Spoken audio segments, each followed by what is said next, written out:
Oh, there it is. We are live on a Friday. That's right. The Brothers Sisters are live. It's Friday night. Wait, we have to drop the beat. The overly long drop.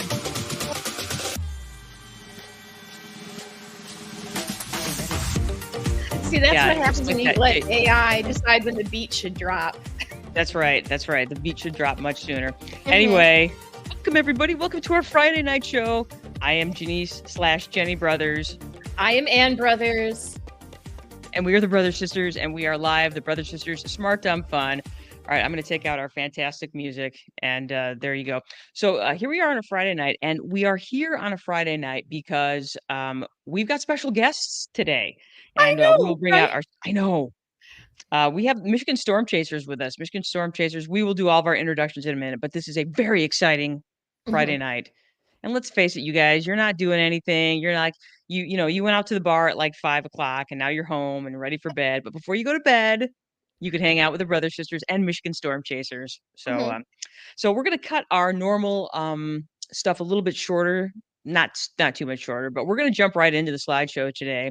And I'm going to get rid of our brand there. Oops, I got to get rid of our brand. There it goes. And okay, here we go. So, like I said, Michigan Storm Chasers is with us today, but we're going to go ahead and do our normal stuff. So, if you are a first time viewer of our show, there's some things that you should know about us. We are Ann and Janice Brothers. We are sisters. Therefore, the Brothers Sisters. Just super fortunate naming. Otherwise, we'd be like the Brothers. Nobody cares about that. We're the Brothers Sisters. We are in our 50s, and that means that we did not wear bike helmets until we were well into adulthood. Even though it turns out my husband should have worn his bike helmet when he was 13, because he actually fell off his bike when he was 13 and cracked his head open and literally died on the table. Did you knew that about Joe, didn't you? I did. I know he has like a steel plate in his head and he's kind of deaf in one ear. And he, of course, at the time, who wore bicycle the only people that wore bicycle helmets were like professional bicycle riders, it's like they weren't even real helmets. They were like those leather banded things that they wore around their heads. They weren't even a real helmet. So yeah, my husband fell off his bike when he was 13, and he fractured his skull and he flatlined on the table. They brought him back, and he's got like a ceramic plate on his right side over his ear. Can't really hear out of that ear. And he was like in his own little big helmet for, a number of months after. He couldn't go to school. He was that kid. He was the kid wearing the helmet. So the good news is he's fine now. He's totally fine. So anyway, like I said, we're in our 50s before. On our show, we normally talk about either smart stuff or dumb stuff or fun stuff or any combination of the three. I feel so cool today because we are talking about smart stuff today. I know, smart stuff with people that are like half our age. I know, smart people who are half our age. Hey, we've got comments already. Let's see what. So Julie Thompson says, "Hi, hey guys.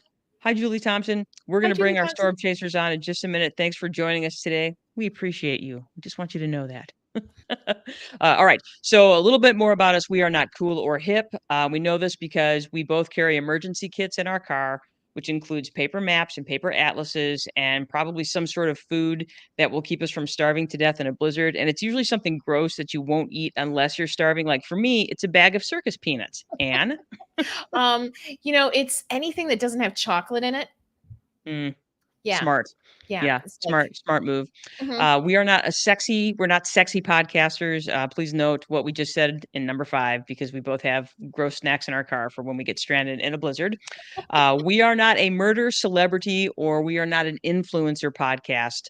We are also not a YouTube channel where you watch Asian kids eat stuff. So yeah. I was at school. Yeah, I was at school the other day, and we had about 4 minutes left in class. So I was like, "All right, you guys, I'll give you 4 minutes of you time." And we use Go Guardian, to monitor the kids in their Chromebooks, and they're watching like this group of girls is like literally just watching Asian kids eat marshmallows and stuff. And I was like, "What are you doing?" They're like, "Oh, it's so satisfying." I'm like, "What?" I don't think they know what the word satisfying means. Yeah. Maybe for the kids eating we don't do marshmallows. Yeah. We do not. That's not what we do. So just so you know that. All right. So what else about us? We have been told that we are good to listen to. People tell us all the time what we are good when it's a good time to listen to our podcast. We've been told we're good to listen to if you are sick to death of political pundits and you just need a break from all the weird ass shit that is our current existence. Uh, leads us to number 9, which is this is not a G or PG-13 podcast. We will work very hard, especially today because we've got company, Right. to be nice, and we won't swear, but we don't say anything like gross or disgusting. We just sometimes we'll drop an F bomb or an S bomb or a B bomb. Julie, thank you. She likes us already. New follower for sure. High five. Yeah. Exactly. Well, we are thrilled to have you with us, Julie. Thank you for coming on and joining us. We dig that. So we just, stay with us. We'll keep going. Let's see. You can find us on our new website. You can find us on Spotify, the YouTube, Facebook, or Instagram, even though we're still trying to figure out the Instagram. We would love it if you followed us, liked us, subscribed to us, and all that sort of good stuff.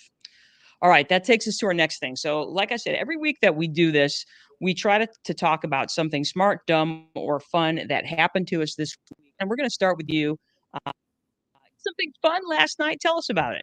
Yeah, I had date night with Duncan. Duncan is my husband, and we went and saw the movie Poor Things with Emily Stone. Is that her name? Yeah. Oh, yeah, Emma and Mark Stone. yeah, Emma Stone. And Willem Dafoe, Mark Ruffalo. Mark Ruffalo gives a award-winning performance. I mean, everybody does, but Mark Ruffalo, I'm used to him turning, giant and green and becoming a Hulk. He's not the type of guy you would think to be in this movie, and he's awesome. This movie is great. If you haven't seen it, it's kind of Frankenstein's monster meets the hero's journey. It is such a good, exciting, funny, weird movie. And then we went and had dinner at Knights Inn, which is kind of a fancy place here in Ann Arbor. The only reason we went is because we had a gift certificate, and the only reason we would go back is if we had a gift certificate. So, Jenny, we can't hear you. I'm sorry, Jenny. We can't. Oh no, my sister can't be heard. I'm not sure what's going on. You still can't hear me? Oh, there you are. You're back. Okay, good. I was panicking for a minute. I'm like, no. All right, that's okay. Well, that sounds like fun. It was fun. And that's why gift certificates are awesome. So, it dawned on me that I rarely post smart things on this part of the show. I usually do something dumb, and I was like, this week for sure, I'm gonna post something fun. But then my husband Joe showed me the trailer for the new Roadhouse with Jake Gyllenhaal, and it all went out the window from there. So of course, Joe and I then had to do a compare and contrast where we watched the old trailer of the old Roadhouse from 1989 with Patrick Swayze, which is my number one guilty pleasure movie. And I got to tell you, look at this. Look at these two pictures. There's no comparison. Look at Patrick Swayze's hair. He's not even trying to look cool. He is just cooler. And let me just say that if you go back to the trailers from the 80s and you look at them, this movie is so stereotypical 80s trailer. It's just brilliant. I love it so much. So anyway, comparing and contrasting, my dumb thing was the trailers for Roadhouse. And I took time out of my life that I'll never get back and watched both of these and sort of did a compare and contrast and then went back and watched them both again by myself. Now I'm going to have to watch both trailers, even though I think the 1989 version of Roadhouse is one of the most terrible movies I have ever seen. It is not one of my guilty pleasure movies. I was like, this is terrible. So yeah. I'm not going to lie. It's a terrible movie, but that's why guilty pleasure movies are the greatest thing ever. Exactly. So, all right. So anyway, we got all of our old business out of the way. We got our dumb stuff. We got our fun stuff. If you've never watched this before, you know a little something about who we are.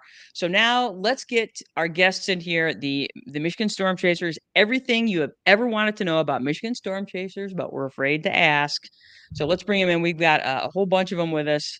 So I'm going to go ahead and remove that. I'm going to bring in our Storm Chasers. We've got Joel, we've got Nick, and we have Ryan from Michigan Storm Chasers. Hi, guys. Hi. Hello. Good evening. And let me just say again, first, just thank you so much for coming on the show and coming and hanging out with us. And secondly, just really glad you're here. And we're going to ask you guys a bunch of questions, and hopefully that's okay with you. And so the way this works, I'm just going to throw some questions up on the screen. If you're with us and you're viewing live, feel free to add your own questions in the comments. I'll probably have a quick look at those before we put them on, but definitely would like to get some questions out there for our audience. So sorry, I don't want to interrupt, but is Chandler and Alex in there as well? I do not see. Oh, wait. I see him. Okay. Oh, you can scroll. Okay. There's Chandler and There there's they are. Alex. Fantastic. There we Thank you go. guys. Right on. Hello. All right. So, again, for Chandler and Alex, I'm Jenny / Janice, and this is Anne, and Hey, guys. we're the brother sisters. So let's go ahead. I'm going to start with this question right here. Question number 1. What should we know about Michigan Storm Chasers? Who wants to take that one? Ryan, take it away, buddy. You got it, All Ryan. right. Put me on the spot early. I see how it is. All right. We are a group of individuals that have and share a passion for weather, storms, chasing, and also public service, so to speak, educating the public and making sure they're informed. We started 2022, I believe, late in the fall season, and we really started ramping up into 2023 spring, and from there it's just skyrocketed in both numbers, success, and the overall mission has played out just as we wanted it to. It's fantastic. How many followers do you have right now? Currently on Facebook, we are closing in on 88,000 followers, but we also have Right other social platforms, Twitter, Instagram, TikTok. All combined, we have roughly 93 or so thousand. Okay, that's fantastic. Now, are those when it comes to your followers, are those mostly Michigan followers, or do you have followers from other states as well? Those followers are primarily based out of Michigan. I think last time I looked at our statistics, I want to say 97% of our following was based in Michigan. And then the other 3% was Ohio, Indiana, and then various across the country from California. We even have some followers from out of country, Canada. We have some from Germany. I believe we have Nigeria on there. So Nice. Majority, yes, Michigan. Okay. Nigeria. You guys are international. That's amazing. I know. Didn't expect to see that. That is fantastic. All right. So our next question, and again, this is to anybody that wants to take these. And I guess my question is, what is your why? So you know, why is it you wanted to start this? What is it that you would hope to accomplish for this? I can start, and I don't know if you guys want to build off what I'm going to say here, but for me personally, I think we all have our own reasons of why we kind of joined and started working with it. But for me personally, I've noticed that there is quite a big gap of communication between, you can say, the National Weather Service, broadcast meteorologists, just in general, how they communicate. Not everybody, I'm going to put that out there, not everybody, but most often people get confused very easily with the weather, what to expect, because it can change so quickly and there's so many things that can happen with each individual setup.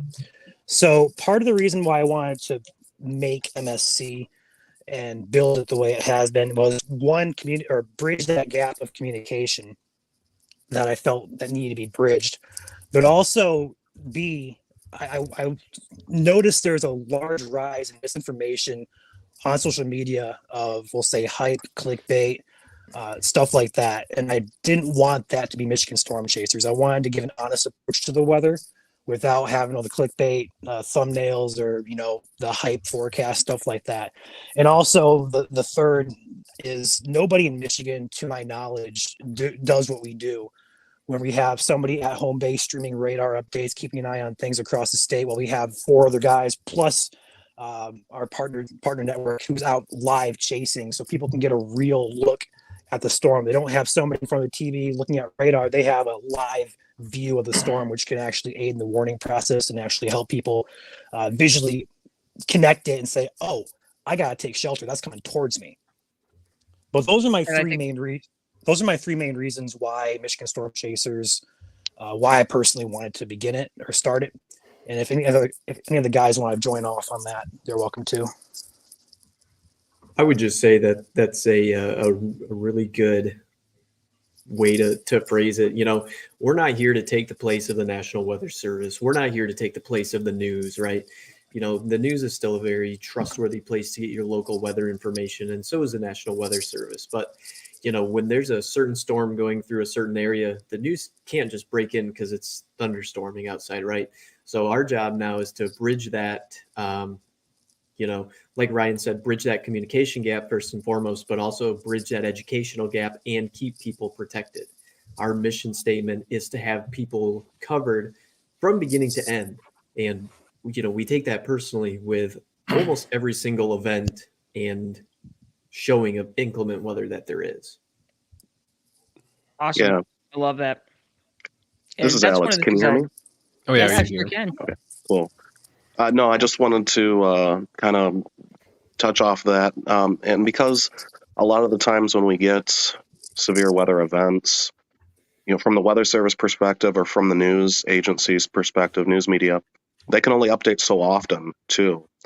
And so when with weather changing so often, we kind of fill that gap, that middle ground, where if you have a news update at noon and severe weather is expected, let's say at 6, and they can't update again until 5, at Michigan Storm Chasers, we're here at 1, 2, 3, 4 o'clock in the afternoon to keep you updated on that changing weather. Compared to, years ago when you had to sit and wait, and if something changed, you didn't know until, maybe it was too late for some people. And kind of like Ryan touched off of, we have one person usually that is at home base with the rest of us out chasing, plus our partner networks. And we know for a fact, we've seen it before in other severe weather events where people will react quicker, and they'll know the danger is real when they actually see something live on their cameras in their hometowns or near their hometowns, compared to just a radar map and the TV meteorologist saying take cover. And so that's what we try to do to try and keep everybody safe, like Chandler said, from beginning to end. Sure. And I think a great example of that was during the Williamston tornadoes this summer. I think that was a really great example of what you just said, Alex. Awesome. All right, Andy, you want the next question here? Sure. How did you come to this? I mean, how do you know each other? How did this all come together? I can answer that one. Okay. We've actually had a group chat on Twitter since mid 2018 for all storm chasers and TV meteorologists around the state. And Nick is actually one of my really good friends. Him and I have known each other for over 15 years now. And I brought him on board as a, just buddy. Hey, come out storm chasing sometime. And, he really liked it and got hooked. And Ryan and I talked about, making something like this. And I know Alex and Ryan had talked about something like this. And it all just kind of fell into place. Like, that sounds so cliche, right? But, we all kind of talked and it all really just kind of fell into place. You want to do this? Yeah, let's do this. And then we were off and running. And once we got started, we never really looked back. Fantastic. So you talked about how you have one person at home base and then the other people are out, and then you have a larger network. Who makes up your larger network? So that's all people who we have contracted to be storm chasers for us. So what that means is they're going to be out doing their storm chasing and everything. But if they have any content or if they have any reports to send us right away, they're one of our partner chasers. So they're spreading information back to us, which we are then in turn putting back out on our page. It can be anywhere in the state too. We have, I think, over 20 or 25 now, other storm chasers who are working for us. And I hate saying working for us. That's why I put it in quotes, because they're not really working for us. Right. But they're out all over the state, and we're kind of heading up all that information while we're out storm chasing ourselves. Okay. Thank you. Very cool. Yeah. Awesome. All right. So do you guys have any what are your backgrounds in terms of meteorology? How did you come to this? I can take that one. So I am the closest one, I think, to a meteorology degree right now. I'm currently at Central Michigan. I have a semester and a half left to go towards my meteorology degree, and I'm also working in a degree in GIS, which is like mapping and stuff. So the two degrees kind of go hand in hand. Definitely. Yeah, but so I'm the closest to getting a meteorology degree. I know, Alex, you went to Central for a while too, right? Yep. So I studied meteorology at Central Michigan, like Joel did, for just under 2.5 years before the math got too much for me, at least. You have to go through differential equations, calculus 4, along with a lot of physics and chemistry. Dynamics. Oh. Yeah. PTSD right there. Yeah. And so I actually transferred out back home to Western Michigan to get my degree in communications. But again, I have that 2.5 years of studying meteorology at Central under my belt, as well as I've been storm chasing since 2006 here in Michigan. Fantastic. So Alex, are you here in Kalamazoo then? Yes. All right, cool. We're probably neighbors and we don't even know it. I went to school for meteorology for a year and a half before I dropped out, mostly because of the cost of tuition. Like, school I wanted to go to was up to $65,000 a year, and I just didn't see the value there in that investment. And I've learned so much storm chasing now for 10 years, really since I could drive. And I've done so many online courses to learn like the inner mechanisms of like how a SKU-T works, which is something that we read to look at severe thunderstorms, and you learn so much information from that. And diving deep into more of the meteorology side of things versus the mathematical side of things, there's so many courses out there that you can take and learn how to, not necessarily predict these things, but understand the data that you're looking at and be a very well-rounded storm chaser who can develop forecasting skills. And Nick has worked on that with me for a while. He does a great job. He knows his stuff as well. Ryan, I'll let you talk about your own background. In terms of meteorology, like official classes, I have not taken meteorology. However, as Chandler just mentioned, online, there is quite a bit of information out there provided from NWS, there's a couple groups as well. Tornado Titans has a good curriculum out there. But in terms of meteorology versus online studying, meteorology, there's a lot of fluff, so to speak, you have to go through to get the degree, and it's all useful to the degree. But if you want just like the forecasting basics and the meteorology that goes into severe weather, you can say there's a way to fast track that via online, which is what I've mainly done. Ever since I want to say 17 or 18, I've just been zoned in on these classes, online videos. There's a good course online from a guy named Rich Thompson who works for the Storm Prediction Center. He had like an 8-hour plus class, just overall self-studying and learning it the best I could. That's my experience in it. One of the great things in this day and age about just open source, there really is just a ton of information out there. So that's fantastic. So I'd say you guys have definitely put in your hours. That's for sure. Yeah, I just ask them everything. They just teach me everything. That's all right. That works. All right. And you want this next question? Sure. What do you like best about this? I'll start. I think Okay. you'll have something to say about this. In Great. terms of storm chasing and Michigan storm chasers, for me, I love the aspect of seeing a storm. I love lightning at night.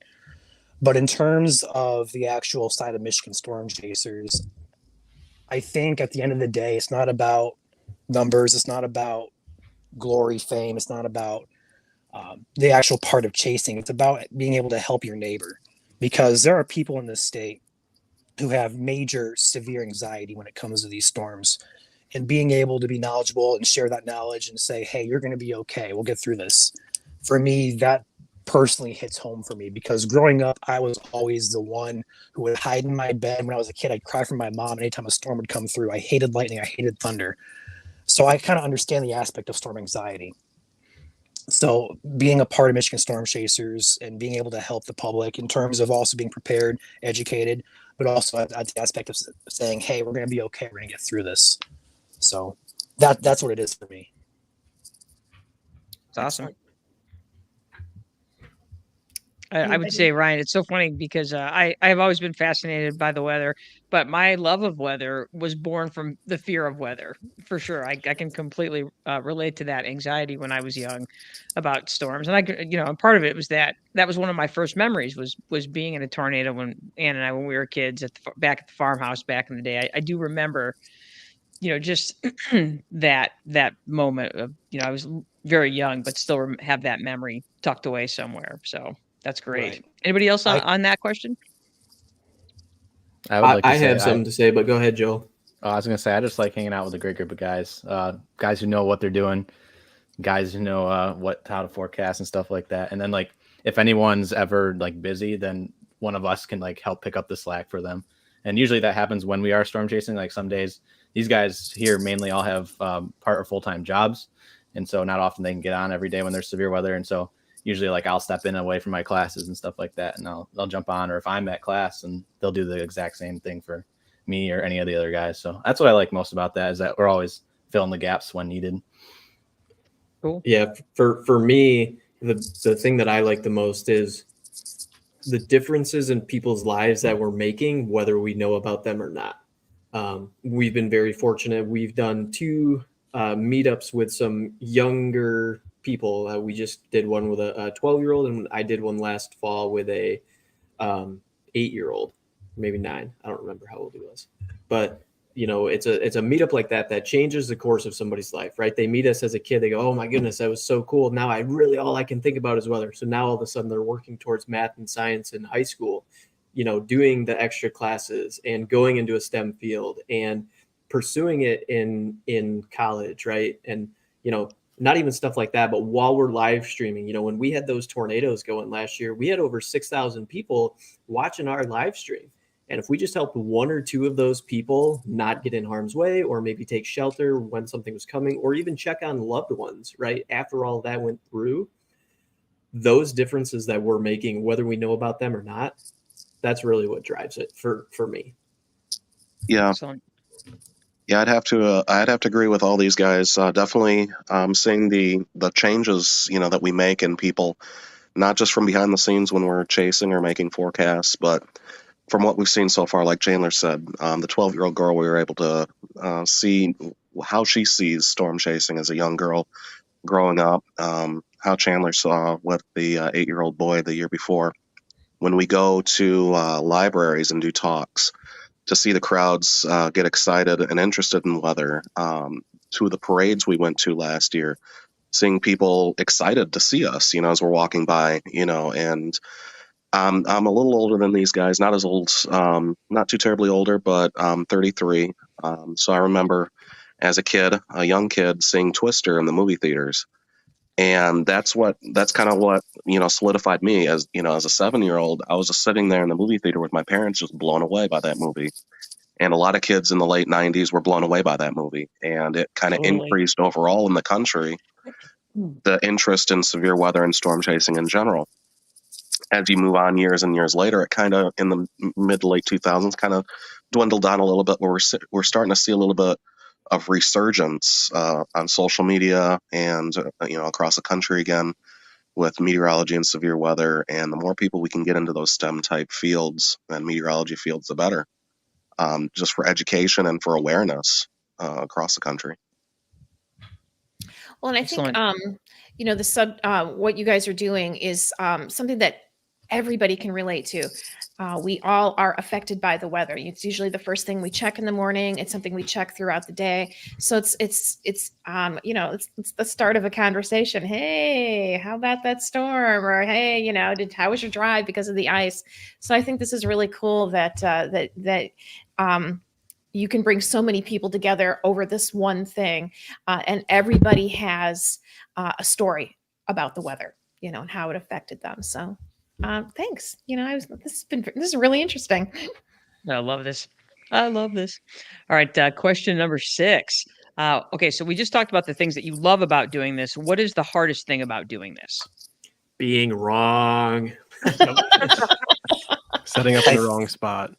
Yeah. Well, definitely, I'll go first. The wrong thing, definitely. I would say not just being wrong, especially when we are in that life-saving mode, but Some of us have gone through this individually. We haven't necessarily gone through this yet as a group, and I'm glad we haven't. I know Joel probably is the closest to us, at least in our group, that has gone through this, because he was near the Williamston tornado last year. But the hardest thing that us to probably go through, and something that we're trying to continually prepare for, is a major event, a major wind event, tornado event in Michigan that causes either loss of life or significant damage, property damage, that we have to help with. And part of going from that forecasting mode to the life-saving mode is definitely the hardest thing that I think we got to kind of keep in the back of our minds every time we're streaming, every time we're chasing and forecasting, because that's the dark side to this, is the fact that storms cause tragedy. They do indeed. Well, and I think that's interesting. You use the word forecast. That's what it is. It's a forecast. It's not.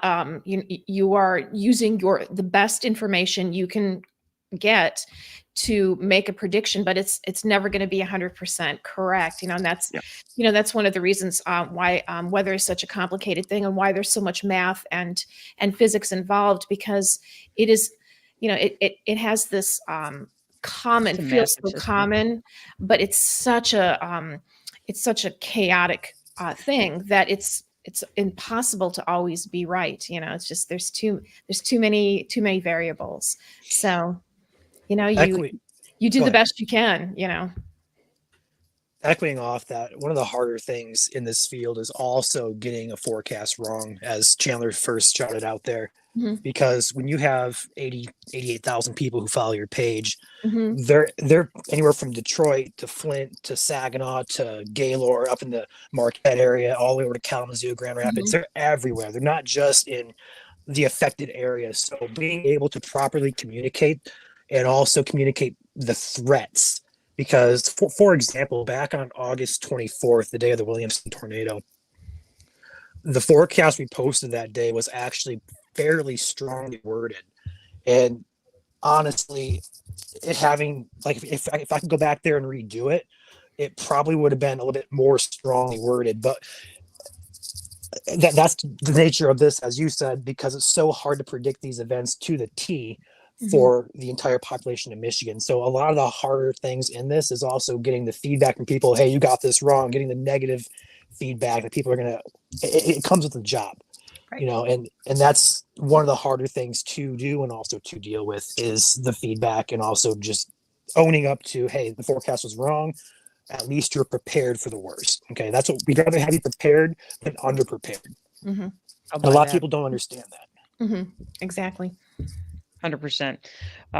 Yeah, I can remember your forecasts on that day, and I remember you were. I thought the language you guys were using that particular day was spot on, and it was one of those days where the air felt like it was ready to explode. So, yeah, it was just one of those days for sure.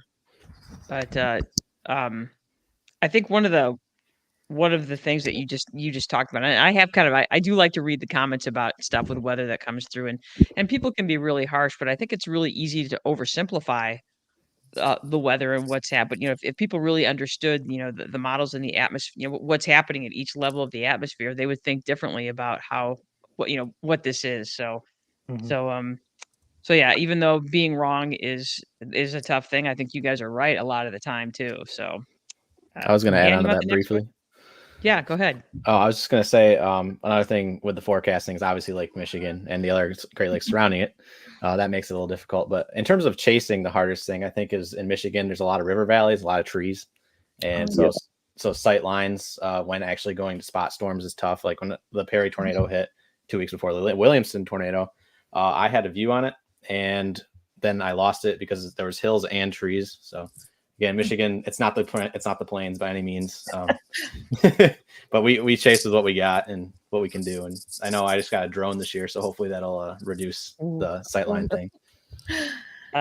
Julie Thompson has a comment. She said, even when you guys are spot on, you still get some negative feedback. Yeah. Absolutely. There is no pleasing everybody, and there never will be.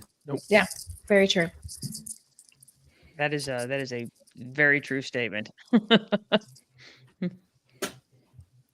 All right, so Anne, you want this question? Yeah. What's your favorite weather? What do you look for? You know, I prefer sunny days. So I love a good thunderstorm. But if there's a snowstorm outside, I love it even more. Mm. As long as I'm home, not driving in it. Yeah, I'd say it varies by season for me. Yeah. Snow in the winter, but ultimately my favorite thunderstorm is actually favorite weather is a severe thunderstorm. So I'll take those any day. Obviously, we don't wish for anyone to get hurt or harmed in any of this, but it is always a little exciting to see, strong thunderstorms out there. Personally, I would take a rainy night with good lightning show. That's my heaven right there. Yeah, some of my best memories as a kid, we had a covered front porch, was to be out at night and just watch the lightning in the distance. I think some of my favorite weather, I am a avid winter sports lover, so I do love a good cold shot and about 30 inches of snow. I do really enjoy that. But for me, my favorite weather when there's not a tornado ongoing and I'm in the plains somewhere or it's in Michigan not doing damage anywhere, like a 68 to 72 degree, like duskish kind of night. Think like 8:30 p.m. in the summertime, just starting to cool down, or early summer, I should say, starting to cool down. That's like my favorite time. Sweet. We have the Joe Peters with us. Joe Peters likes him some thunder snow. Yes. Yes. Love it. Joe is actually my husband. He always watches our shows and gives us feedback. But I'm going to tell you our thunder snow story is that he used to work for a place in Wisconsin that was an outdoor adventure center. And they also had like a little ice cream shop within their little adventure center. And they made themselves like a little blizzard treat that they were trying to sell. And they were looking for names for this blizzard treat, but they couldn't use the blizzard. So, of course, I suggested thunder snow. And they didn't use it. They didn't like it. And I was like, really? Come on, man. Thunder snow. It's just waiting to be an ice cream treat. Sorry, I get worked up. Okay, I'm going to. You can't be giving away those All right, million-dollar ideas. I know, right? Sheesh. All I know is that somebody please make me a thunder snow so I can eat it. Our new merch line coming soon. Thank you. Oh, we're going to talk about your merch. And if you guys come up with the thunder snow, I will buy it. Okay. Noted. All right. So question 8. So, all right, we talked about the weather that you like. What's the coolest weather that you have ever actually encountered? That'd be my first tornado with Chandler. It's hard to top that one. Why? Why was it so cool, Nick? Tell why. I didn't have to drive. Yeah, fair. I was driving. See, do you remember what the storms did? Why it was so unique? Because it wasn't supposed to happen that day. Right. Basically. So we were. I'll do your story for you. Okay. So You know it better than I do. Yeah, we were out in Oklahoma. This was in 2017 or 2018, actually, and it was kind of like we had been out there for a couple days. We had seen some really great storms. We missed a tornado the day before because I didn't want to drive in the rain-wrapped storm. I was like, I'm out on that, and so we sat and we watched these storms just like go in a train over the same area. We did not move for like 3 hours, just one supercell after another. Finally, one of them rode the boundary and planted, and then the other one came into it. And when those two merged, it became a right mover instead of kind of like instead of a northeast track, it started to take a due east or almost southeast type track. And 15 minutes later, That's tornado weird. on the ground. Yeah, And- you don't see and them moving very often. Oof. No, and it was just so cool because like I said, we literally didn't have to move. We sat there for 3 hours, watched storm after storm after storm, and finally, like on the 5th or 6th storm, they merged, and I was like, I think we're gonna have a tornado. And then, sure enough, within the next 15 minutes, we were within a quarter mile of a tornado. Yeah, Well we were done. pretty excited. I Yeah, just that's remember the cool. excitement. That's what you got Chandler for. He's the details guy. Gotcha. Right. The level-headed one. You can tell which one of us is the salesman and the other one is the electrician. Yeah, but you gotta have both. So there you go. So Mhm. anybody else, your coolest weather event? I go ahead and share mine. Back in 2019, it was in Indiana near a town called Bourbon, Northwest Indiana. It was at night, and the storm had a bit of rotation on radar, so we're kind of excited, hoping it would drop something.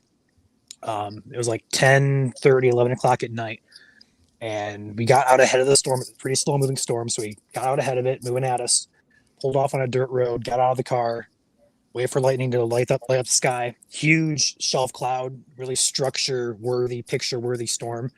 But as the storm got closer and closer to us, there was a sound that sounded like the Indy 500. And I couldn't explain it to you if I tried my hardest. I'll just say it sounded like the Indy 500. It turns out the storm was actually producing a large amount of hail, and that hail was hitting the ground with such force that it was creating like this echoing type of motor noise. And I'll never forget that night because I was standing on the side of the road. I have never been afraid of a severe storm, but I stood on that side of the road. And I was just like humbled, like intimidated by the storm coming at me. I had no idea what it was at the time. I just stood there and just stared at the abyss and darkness, like, what is this? So that was my most coolest weather event, but also something that kind of humbled me as well. I'll never forget that night. That's scary. That's cool. Yeah, that is really cool. Alex, do you want to go? Or do you want me to go? I can go. Okay. I guess I have. Guess I'm tied. The first I would say was my very first chase out of the state of Michigan in Oklahoma. It was May 10th, 2010. It was a high risk day, and it was one of those that my buddy of mine and I decided to just on a whim go.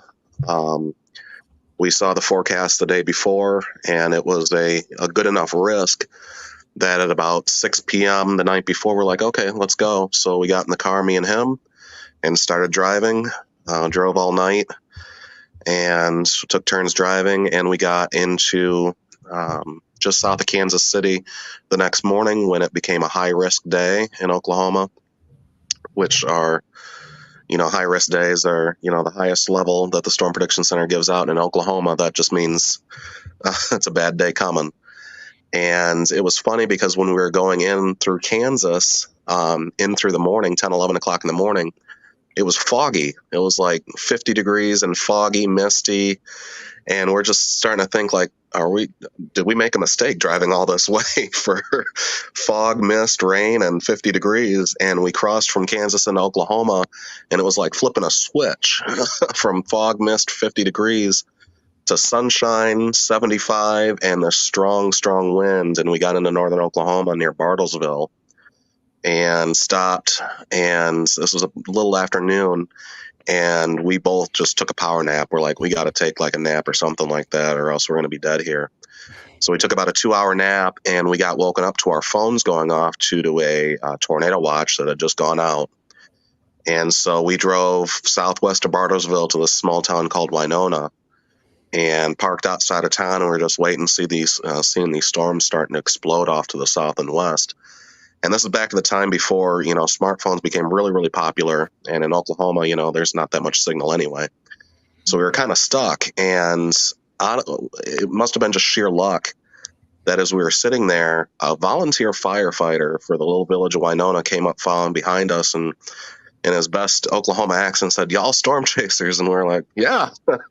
"Well, follow me." And we're like, just kids from Michigan. Okay. So we followed them, drove about 1.5 miles away as we got into this field and where you could see for miles. And this huge, beautiful supercell thunderstorm was just in plain view. And about 1.5 miles, about almost 2 miles away, you could see this cylindrical, cone funnel come down out of the ground, or out of the sky towards the ground, and was just as picturesque as you could see. And that was my first ever tornado in Oklahoma that I saw. And I would say the second would be tied with that would be with Chandler last year in eastern Iowa and western Illinois. We saw a pretty decent tornado there in west central Illinois. Me and him did. So Exciting. Super exciting. Mhm. Yeah. Anybody else? Yeah, just me. I have three Hold on, really. I got one too, Joel. No, I was Okay. telling Nick's story, not my own. You can go. I just I Okay, got okay. one. That's Hey, fine. don't move That's on fair. until Chandler gets to tell his story. Yeah. Noted. Yeah. I have three really quick, short ones. They're all like milestones for me, basically. First one, 2020, April of 2020. I think some of the guys here were on it. That's when we had like the 2-inch hail in Plainwell. I still have the dents on my car to show for that. Surprisingly, my windshield held up. It was surprising. If it probably would have been a 1/4 inch larger, it'd probably be some cracks in it. So that's special to me because it was the largest hailstone I've ever encountered. The second one is first tornado with Ryan here in the chat. We went down to the Indiana, Ohio area near Plymouth, or I don't remember the town name exactly. But, Jay County. Jay County. I Yeah. forgot Brian, Indiana. Yep. That was my first tornado. It was actually an EF2, so it was somewhat on the stronger side of things, the kind of mid-range tornado in terms of strength. And then the third one is lightning. I got a lightning pole got struck right next to me when I was chasing, and I remember screaming into our walkie-talkie at the time. And probably go back, and I know the guys here probably have it saved on their phone somewhere, but that was May of 2020 in Illinois. It was literally like 10 feet off to my right, and on my personal YouTube channel, I have a video of it. So, yeah. It's actually really funny that Joel brought those up because like the coolest one I've ever had is the biggest tornado I ever saw, the Golden City, Missouri tornado in 2019. My buddy Eddie and I were out, and we were thinking about heading back. We were like, man, we got to work the day after tomorrow. A storm forecast looks okay. It was like a I think it was just a marginal risk at the time. And then the midday update came out and it went to slight, and we were like, okay, we'll stay. And then the afternoon update came out and it went to enhanced with like 10% tornado properties. And we were like, okay, well, we're glad we stayed. We got on one tornado at about 6 o'clock. What went with that for about 10, 15 miles, got good pictures. It was a small one, EF0. Picturesque though, great chase. And then we jumped ship to another giant supercell, which ended up putting down a long track EF3 tornado. Unfortunately, there was loss of life with that. But we sat in the same spot for probably an hour just watching this wall cloud coming, and then this giant wedge tornado passing us, and we saw about probably 40 to 45 minutes of its lifespan, and that was really cool to witness. A little scary at night, but it is what it is. And then I was going to talk about Joel's hail on his car. So that storm, we had like probably 10 to 12 of us all kind of in a row just chasing. Like a lot of the West Michigan chasers were out, and we all have like a walkie-talkie app on our phone, so we're not just texting each other while we're driving. And it was so funny because we were sitting there, we knew the storm had hail in it, and you just hear Joel come over the walkie-talkie, just, hey guys, thunk, thunk, thunk, thunk, thunk, thunk, thunk, thunk, thunk, thunk. We got hail, just screaming into the walkie-talkie. Hilarious. We were all laughing, and I was going to tell that, but so funny. So, Same with the lightning. Nice. Yeah, I lived in. I was gonna say I was just in right the in front Denver of Joel area. when that happened, and I saw it in my rear view, and I was like, "Whoa!" And then Joel was on the mic. He's like, "That was right by my car." it was good. That is awesome. Yeah, the first time you experience large hail, it is unnerving. I lived in Denver for a number of years, and every year in Denver, it's not a matter of if you'll encounter a ridiculous hailstorm. It's just when. It's literally every summer, and you either miss it or you get hit by it. It's just dumb luck either way. So, hey, we're just gonna give a quick shout out. We have Dan Wilson with us from Mexico. He is just saying the show rocks. Got it here in Mexico. Uncle And Danny! I realize we That's my husband's International. uncle. Uncle Danny! Dan Wilson. Sorry. Right on, Dan. Right on. We are international. Nice. We're international. There you go, folks. That's awesome. Those are great stories, you guys. Yeah, and the thank thing is, I you. think you can literally talk to just about anybody, and they will have they will have a story as well that they can talk about, a great weather story. Ann, do you have one? Oh, sure, but I would like to listen to more of their stories than rehash some of my weather nightmares. So Your weather glory. I understand. Well, hey, let's talk about this because I have a question for you guys. And one of the things I love about Michigan Storm Chasers is that you guys provide amazing data and awesome models. And I'd love to know more about where you guys, where do you get these models? Where do they come from? Do you generate them? Does the National Weather Service generate them? Must know more. Either Ryan or Alex. They're the ones who look at it. So Alex, you want- I can go. Go ahead. So a lot of our models we get that we share are public. We get them from websites. There's a couple of websites we pay for as a team. Our weathermodels.com is one that we get a lot of our data from. That's a paid site. But the data itself is generated by supercomputers that is run by either the National Weather Service if they're American models, or if it's European models, they're run by individual countries rather. So yeah, it's awesome data that we're able to share with you guys and interpret, and but, thank you that you guys think it's interesting too. Yeah, I love it. That's one of my favorite things for sure. I'm going to interrupt you real quick and just take a moment to acknowledge Chandler's cat. That's Mr. Oscar. He's very famous on our page. There's some viewers who have an entire intensity scale based on how many Oscars a storm system is going to possess. I was trying to explain the model million. stuff, and all I can see here is Chandler messing with the cat, and I'm just like, man. He tried to get away from me really hard, but He's I was not going to let that happen. He's your producer. Oh, There you go. There's the new merch line right there. Yeah. I was going to add on to what Alex said a little bit too. We do have a page on our website. If you do go to MichiganStormChasers.com, there's a tab there that says Weather Resources, and I believe we have all of our weather model sites on that website page listed. So someone could click that and go through them and kind of see where we find them too, if they wanted to. Okay, Excellent. that is awesome. Now we are at about the 52-minute mark, so I'm going to kind of jump ahead here. I want to make sure we get to our last most important two questions, but before I do that, I'm going to go ahead and jump to question 11, which is what can someone do to get involved with Michigan Storm Chasers? There is so much somebody can do. They can message us on Facebook, message us on Instagram, message us on Twitter. Obviously, following us on all of those places is huge. You can send us a letter to our P.O. box. We check our P.O. box every day. We're always looking for people to send us letters. There's a tab on our website where you can send us reports. You can message us reports on Facebook. You can subscribe to our Patreon. You can subscribe to our Facebook. You can buy our merchandise. There's so many things that people can do. And that doesn't even begin to touch with like advertising or even like jumping on and being a chaser partner, right? There's so many different ways that people can get involved with us. Yeah, so if you're looking at the screen right now, folks, for viewers, I just threw up a bunch of stuff on the screen. This is how you can find Storm Chasers. Again, they have their webpage. We have the URL right there.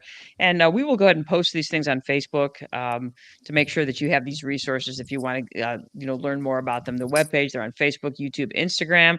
I don't have your Twitter or your TikTok on there yet. And again, they do have a snail mail address, that P.O. Box 419 in Edwardsburg, Michigan. So if you're interested in being able to contact him, there you go. There's a bunch of resources right there. We've got a little commentary here. Julie Thompson said to subscribe as well. It is so worth it. I would agree, Julie. It is absolutely worth it. And that's one of the things I'll talk about here in just a second. But I wanted to go ahead and get those resources on because Chandler was talking about those. I thought it was a good time for that. So very cool. So yeah, there's lots of different ways that you can get involved, and I think that's awesome. I also love the fact that one of the ways that you can get involved is just paying attention. And I've watched on Facebook as you guys throw threads up there looking for road conditions or fog or things, especially, and I think that's super helpful as well. I've gone to that many times to have a look at that before I go to work for sure. So yeah, good. All right, so let's get to the two most important questions that we have And the first most important question is, in your opinion, and because this is my sister and I are probably, Anne, would you say that we're mildly obsessed with this movie? Oh, this is my number one guilty pleasure. Okay. Twister, the greatest weather movie ever made, or is it straight trash? Go. I think it's the greatest. It's the greatest. Hands Greatest. down. The cultural impacts that this movie had on the weather community, on people our age, is unparalleled, and for that reason, is one of the greatest movies I will ever. second that. Yes. Spot on. ever. Yeah, I mean, you could argue with like the meteorology in it and stuff that could happen or not, but in terms of the cultural impact, second to none. Just the first, the opening scene alone in the farmhouse with it, where Joe's dad buys it. Yeah, pretty much. That's a great scene. So this brings us to our next question. Day After Tomorrow, second greatest weather movie ever made, or straight trash? Go. I don't have any comment. I didn't actually have not watched that before. Oh my goodness. Oh, Okay, Joel. that's two of you. That's two of you that have never Yeah, seen I this have- movie. Okay, so again, Joel, you have homework as well. Okay. Yep. Yeah, and I have not seen it either. I've never So- seen it either, to be honest with Am I you. the Wait, only one that's what seen is it? happening? What? What? Okay, I'll Man. jump in here as somebody that's seen it. Yeah. It doesn't compare to Twister in terms of like straight weather at all. But it's a good movie in terms of cinematic, effects and everything like that of what when it was made, at least, of what could potentially happen, down the road. I Great. think it's the only Julie other. Thompson, she hasn't seen it either. Julie, you have homework too. You all have Coming in homework. clutch, Julie. Coming in clutch. Oh yeah. Well, okay, so and there's another reason you should see it is that it's actually the 20th anniversary of May will be the 20th anniversary of Day After Tomorrow. And yeah, it's not as much fun as Twister. It takes itself too seriously, but it's a fun weather movie, and you get to see New York just get destroyed again. Or New York. Or New York. I know they take a beating. Okay, Yeah. so all right, so yeah, you guys have homework, and I can't remember who it is that hasn't seen Roadhouse yet, but you have homework too. Okay, It's good. me. All right, Nick, homework. Let's go. Look at the teacher over here. Homework. I don't know. Loving it. I don't want to be back in school. This is fun homework. This is the good homework. This is all right, so we are getting ready to wrap it up here, but before we do, we've got a bunch of more homework for all the viewers and listeners out there. If you are looking to find Michigan Storm Chasers, there's a bunch of places you can find them. Of course, you can find them here on, we're broadcasting on Facebook and YouTube. You can find them on Instagram, snail mail. If you're interested in supporting Michigan Storm Chasers, and I'm a big believer that if you're using the content, if you've taken advantage of it in any way, shape, or form, you can donate to them. You can shop for merchandise. You can go to their website. They have a big merch page. You can get a T-shirt. You can get a cup with the Michigan Storm Chasers logo on it, and you should. They have a Patreon. You can become a member on Patreon, which means you're going to get early. You're going to get those earlier. It comes right to your inbox in your email. You'll get those earlier forecasts, access to their podcasts, and so forth. And if you want to, more than anything, if you want to subscribe, like, follow. Guys, do you want to contribute to that anymore? As far as how you can be supported? I was just going to say, I think the best way to do it is just that's free is just giving us a follow and interacting with the content. Sharing our stuff. Absolutely. Helping Yeah, make a absolutely. difference by sharing it. Anytime you see a Subscribe to post of us YouTube. in your feed, anytime you see a post, hit that thumbs up button. It helps the algorithm out. Lets more people see it, boosts the algorithm for us. So that's the main free way to do it. If you don't want to spend money, is just hitting that like button, commenting, sharing. Sharing is the biggest one because the more people we can help impact, the more people we can have covered from beginning to end. Sure. Perfectly said. Sharing is caring. Yay. All right. Fantastic. All right. What else we got going on here? Well, we're going to take a second as we're wrapping up our hour here. We just want to say a massive thank you to Michigan Storm Chasers. We just want to thank you for your hard work. And honestly, you guys, one of the things that, and you said it earlier, the thing that's really cool about this, and thank you for being the thing that social media was supposed to be in the first place, this really great network of people sharing ideas and thoughts and sharing their intelligences. And I think you guys are just a really perfect example of doing that. And so we want to offer you guys thank you, and just say thank you for coming on the show. We have a lovely tote bag for each of you. That's right. Guests of the Brother Sisters get a free tote bag. That's right. Oh. Right. That's Oh right. boy. You can put some hail in it, collect the hailstones. There you Great go. hail. Totally. Yeah, you guys are going to be out chasing and you're like, oh, I wish I had a bag to put my lunch in. And now Now. you'll have that. Chandler needs a Have bag that. for his lunch. He's got a Whoa, grocery bag for snacks. Oh, You know, man. my mom got me Man. one of those for Christmas, and Oh, I that's have true. not used it. Sorry, Mom. Oh, you have two. I will Now you can use say, this one because it's cooler than the one your mom got you. Let's be honest. Okay. if she's watching, oh boy, you're putting me in one heck You're of a gonna get in position. trouble. Love you, Mom. Yeah. I will say one of the best things about storm chasing, like out on the plains and stuff, is the different food you get to try, because nothing you eat is the same 2 days in a row, and it's so different, so good from every state you go. Always eat local, support the local places. Everything's just fire all the time. All Can right. confirm. So, okay. Now I have to ask, what's the best thing you've eaten on the road? I'll go first, 100%. So obviously, back in 2020 when COVID happened, our governor shut down all the restaurants and everything. I was a restaurant worker at the time. And so really the only place I had gone out to eat in like 4 months was where I worked, which, okay, great. It's better than cooking at home. But, whatever, it's the same restaurant I always eat in. And my buddy Mitch and I drove down to Wichita, and we had a Jimmy John's sandwich on the way down, which, okay, it's Jimmy John's, great. You can get that anywhere. But we went to a bar in Wichita, and we had these like crab cakes and just like bar food. But it was the first time we had gone out to eat in like 4 months, and there was like spicy shrimp, and we're literally sitting there. He had a beer, I was drinking a Coke, and we're crying because we haven't gone out to eat in 4 months, and it was so good. Everyone's like, what is wrong with these two idiots that look like they haven't slept all day? And we're like, we've been on lockdown. It's just losing our minds. And it was just I couldn't even tell you what we had to eat. It was just so good. That first meal. Yay.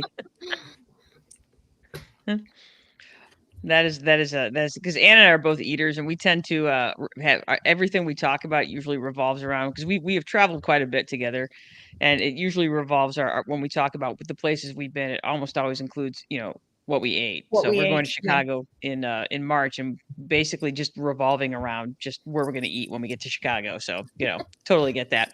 We're going to take a quick sneak peek at next week. We got to do our closing stuff here. So our sneak peek of next week. So this tonight's show is going to act as our weekly show. It'll be back. We'll get this out on Spotify probably Sunday night or Monday morning.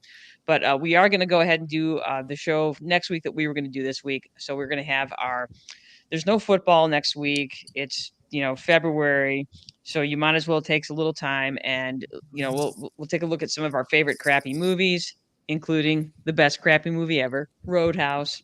And there you go. We're going to give you the kind of our list of the best of the worst movies ever. And these are more than just guilty pleasure movies. So there you go. You can support the Brother Sisters for free. Again, you guys, we're looking for our followers as well. You can subscribe, like. We have our website you can check out, Facebook, Spotify, and Instagram. So check us out, give us a like, ring the bell. And as always, if you don't like us, then tell your enemies, because then there you go. You can tell them we're awesome. Okay, good. But yeah, that's pretty much our show this week. So again, huge thank you to Michigan Storm Chasers for coming on and just sharing your amazing knowledge with us, and just taking the times out of your schedule. We know you guys are super busy, so thank you so much. Yes, And, thank you. This is Thank a you. great show. Thank you so much. I This learned was- so much. Yeah, Thanks for having us on. We'll have to see if we can And- get you guys out chasing this year. totally. I would totally love to do that. I just need a van like Dusty in Twister. So It's the wonder of nature, baby. yes. So Yeah. what's the line? What's the repo line? The repo man. Oh, that isn't a planet. That isn't a planet. It's a space station. It's a space. That's no moon. It's a space station. All right. Oh, that's awesome. All right, guys. So we're going to take you out and we're going to do our closing with Ann and I. But again, thank you so much to Michigan Storm Chasers. Cannot thank you enough. And again, we will continue to say that again. I think it was an echo somewhere. Oh. Okay. Yeah, I was like, Joel, Nick, Chandler, Ryan, Alex, thank you very much. Thank you. thank you. Thank Our you. pleasure. And we'll be Thank seeing you you very soon. much. Thank you.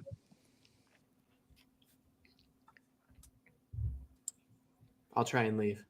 Okay. That's good. I got you. I got you. All right, Ann Brothers. I think that was a super solid show today. So well Yeah. done. And again, everybody, we will see you soon. Again, for those of us that are joining for the first time, we are Ann and Janice Brothers. We are the Brother Sisters. This is Smart Dumb Fun with the Brother Sisters. Join us weekly. And again, you can find us on Spotify. You can find us. Oh, wait, which one? I think I'm going to go with the dance pop music. This Oh, is going to be our nice. outro music today. Spotify, So- YouTube, Instagram, Facebook. Yes, Yes. you can also find us on our website. And anyway, we just want to thank you guys for joining us today. Oh, we got one quick comment before we go. This is from Julie Thompson. She said, "Great show. Looking forward to seeing you." And Julie, we are looking forward to seeing you too. Thank you so Thanks, much, Julie. everybody. Peace and out. Bye.